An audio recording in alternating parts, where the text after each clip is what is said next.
This was never going to be just a quiet family funeral.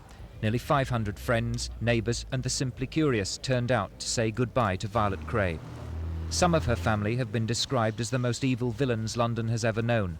To 72-year-old Vi, they were and remained sons who needed love and affection. She called the Kray twins, Ronnie and Reggie, now serving life for vicious gangland murders, my lovely boys, and faithfully visited them all over the country.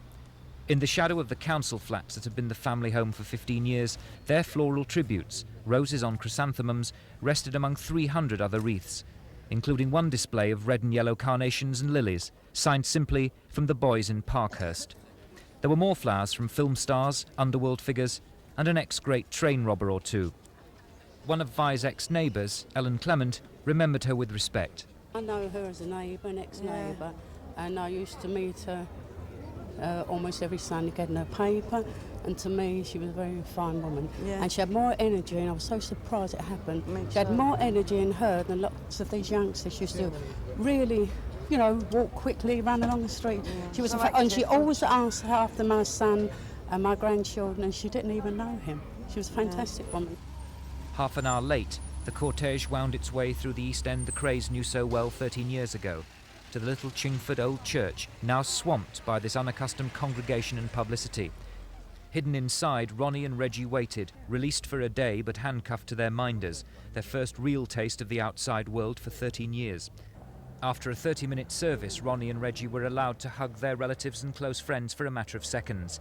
Then they filed out of the church, leaving the twins under tight security. 10 tense minutes later, as the security cordon tightened around the little Chingford church, out of a back door came a diminutive Reggie Kray, dwarfed by his guards on either side.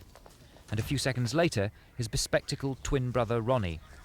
The short walk down the side of the church was their final breath of fresh air. They weren't allowed to go to the graveside, but were whisked back to their separate prisons, Ronnie to Broadmoor, Reggie to Parkhurst. Meanwhile, an even bigger crowd rushed to the graveside service for Vi, next to where Reggie's wife Frances is buried. Among the famous faces was Diana Dawes. Close family rubbed shoulders with the merely nosy, and the surrounding graves were trampled underfoot. For elder brother Charlie Kray, it had been an emotional time. All I'd like to say as well that, you know, for the people, their kindness I can't believe. I mean, I just can't believe it. It amazed me with the amount of Reeves and the way people behaved. In fact, everybody. Don't you find it strange that in spite of your family's reputation, you get all this support?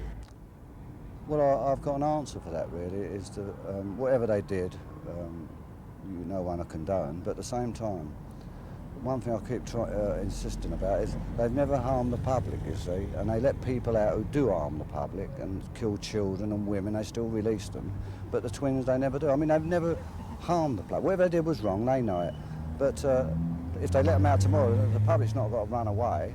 Then it was over. The black limousines took the family away from the crowds, back to their local pub in the city, and at last Violet Kray could rest in peace. Michael Wilson, Thames News.